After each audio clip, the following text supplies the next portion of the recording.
Hi, welcome back to Pakistan Explorer. We are coming out of a long sequence of reporting that we have done on the winter on K2 and what has happened and what possibly would have been the reasons of the accident and the death of 3 climbers. And in the process, we have been receiving a lot of feedback from our audience from across the world, and we are really stoked up. And we really appreciate the positive feedback that we're getting from people across the world. And in the process, we have realized that a lot of people do assume a lot of things about K2 and why is it so difficult and dangerous to climb. So in this video, we would try to break down the information as to what makes K2 such a difficult mountain to climb. And obviously, it's not the most dangerous mountain to climb because when it comes to the death ratio, Annapurna 1 takes the cake for being the most dangerous mountain to climb with the death ratio about 33%. But in terms of technical difficulty, K2 is the most difficult 8,000er in the world to climb. When we talk about the normal route of climbing, we are obviously referring to the Abruzzi route on the southeast face, which is the most frequented route of climbing K2. It's been named after the Duke of Abruzzi, who came over and attempted this route for the first time in 1909. Try to break down this route as to what are the kind of difficulties that the climber have to face if they intend to climb this route. Obviously, we understand that the advanced base camp is about somewhere around 5,300 meters, right at the foot of Abruzzi route. And when you start climbing, from the base all the way to Camp 3, you have a slope of about 60 to 70 degrees. Now, this is absolutely stunning because none of the 8,000ers in the world have this kind of steepness all the way up to 7,300 meters, which is the altitude of Camp 3. Now, the first section that we get, the first difficulty that we come across is called the House Chimney. Now, House Chimney is basically named after Bill House. He was the part of the American expedition who tried to climb K2 back in 1938. It was the famous Wiesner expedition as well. And there is a 100 feet long piece in this section, which is shaped just like the chimney of a house. And then you have to climb and you use the steel ladders and fixed ropes and all that. And because it is rock climbing purely, and because K2 is all granite, so it takes a toll on the crampons as well, and you need to sharpen your crampons and all that. And obviously, it's very difficult to climb a rock section with crampons. Once you have climbed the House Chimney, if you've reached C2, which is roughly around 6,700 meters, you are now facing one of the most difficult parts of this route, which is also known as the Black Pyramid. The Black Pyramid is about 400 to 500 meters of length, and it is actually shaped like a pyramid made out of black stone. And just to give reference of scale, you can imagine that the Great Pyramid of Giza is about 146 meters tall. And this section of Black Pyramid of K2 is about 500 meters in length. And you get to have all the mixed climbing. You are climbing rock and you're climbing ice. And obviously, it has to be done with fixed rope. And if you're not using oxygen, obviously, it makes it even more difficult. When you're roughly close to C3 at about 7,000 meters of altitude, you get to have this vertical wall of ice, which is about 25 feet in height, and you have to vertically climb it in order to reach C3. This, obviously, this is whatever climbing has been done up till now, up till C3, has been done on a slope of 60, 70 degrees. If you're not using supplemental oxygen, obviously, this is very, very difficult. And there have been certain sections, both in House Chimney and on Black Pyramid, that you have to climb vertically for about more than 20 feet. The normal Camp 3 on the Abruzzi Spur is about at 7,300 meters, and it is pitched on a slope of about 30 degrees, which makes it even more difficult. to spend the night at this kind of a slope. But there are certain expeditions. There have been a history of um, C3 being elevated to 7,600 meters and probably sometimes lowered to 7,200 meters, depending on whatever the strategy the expedition is actually following.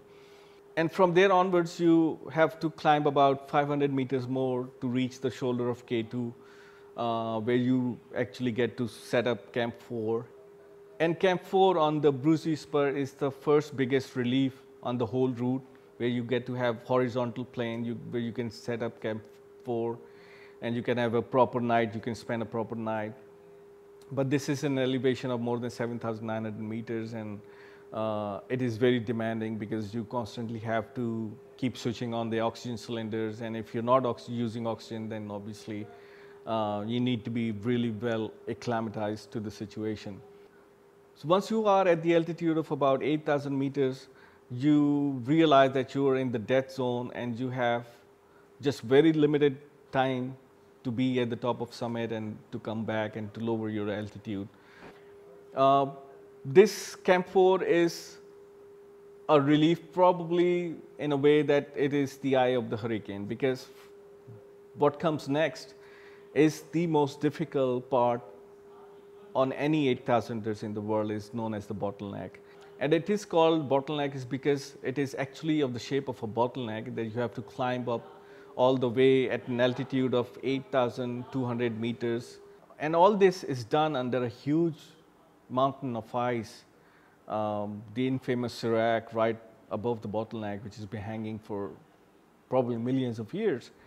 And it has given in a couple of times in the past, which has caused a catastrophic deaths on K2, for example, in 2008. And also back in 90s, I think there has been an incident when the Sirac slipped and caused a lot of deaths on the mountain. So once you're treading on the bottleneck, once you're on top of the bottleneck, you realize that you are just 400 meters short. And again, the climbing slope is about 70 degrees or even more than that. And you have to use fixed ropes, and if you're not using oxygen cylinder, obviously it's very, very difficult. And you have just very limited time to be at the summit of K2 and to make it back safely to Camp 4. So if we try to compare the statistics we have for Everest with K2, we realize that there have been about 10,000 people who have been able to reach the summit of Everest successfully, and out of these, about 300 people have lost their lives, which brings the death ratio somewhere close to about 4%. And which is remarkable when taking into account the number of unqualified climbers on the mountain. And if we compare this with K2, there have been about 425 successful summits, including the 48 recent summits in the summers. And there have been about 91 people who have died trying to climb K2, and it brings the death ratio to about 21%, which means roughly that one out of every 4 climber who tries to climb K2 dies in the process. And by all measures, this ratio is horrendous as compared to Everest, which is the most frequented mountain in the world. K2 is only succeeded by Annapurna for having the highest death ratio, which is about 33%. But in terms of technical difficulty, K2 takes the cake by miles. Also, there have been years when there have been expeditions on K2 trying to climb it through the Brucey as well, and none of them were successful. There have been about 40% of the years there have been no summit on K2. Now, if we try to consider the reason why there have been so many deaths on K2, probably would come to realize that most of the deaths have happened when the climbers are trying to descend the mountain. Most of these climbers who were descending from the mountain have met an accident, or they have been caught in an avalanche, or there have been a broken rope, or there have been a slip, or there have been a fall in the crevice. So all sort of accidents have happened in the death zone of K2. And K2 has also been known as notorious when it comes to female climbers. There have been a handful of female climbers who have been able to reach the top of K2. Another important factor that contributes to such a horrific death ratio on K2 is the fact that K2 is one of the remotest mountains, 8,000ers in the world. You actually have to walk for about 7 days to reach the base camp of K2, and then you start climbing K2. And this remoteness of location actually makes it even more difficult for a search and rescue operation um, that needs to be launched for searching a body of a climber or a missing climber for that matter. And also because the close proximity of K2 to the war zone in Siachen, which has been a battleground between India and Pakistan for around 30 years now. The only helis that are allowed to fly in this war zone are the Pakistan Army helis, and whenever the government is rolling out the permit, they clearly mention it in the permit that the aerial flights will be carried out by the Pakistan Army alone and nobody else. The third most important factor that makes K2 such a dangerous mountain is the unpredictable weather that has been a hallmark of Karakoram. And over the years, all these expeditions have been trying to climb K2 or the 8,000ers around them have this understanding that the weather is not predictable. No matter how good your Met department is or whatever the agency that you have hired, they cannot precisely predict what kind of weather you would be experiencing at particular altitude for that matter. And despite of the fact that we have so much scientific advancement, the gear and the equipment are so much scientifically developed now, and we have new strategies to acclimatize as well, and we have better weather predictions for over the years. But still K2 remains one of the most dangerous and difficult mountains to climb. And the technical difficulty of the route, the remoteness of the location of K2 itself, and the unpredictable weather. These are the three most important contributing factors which have rendered K2 as the most difficult mountain to climb. We'll be back soon again with a new video. And if you like our content, we would like you to support us, and the best way to do that would be to subscribe to our channel and to share the video on your social media outlets. Thank you very much, and we'll see you again.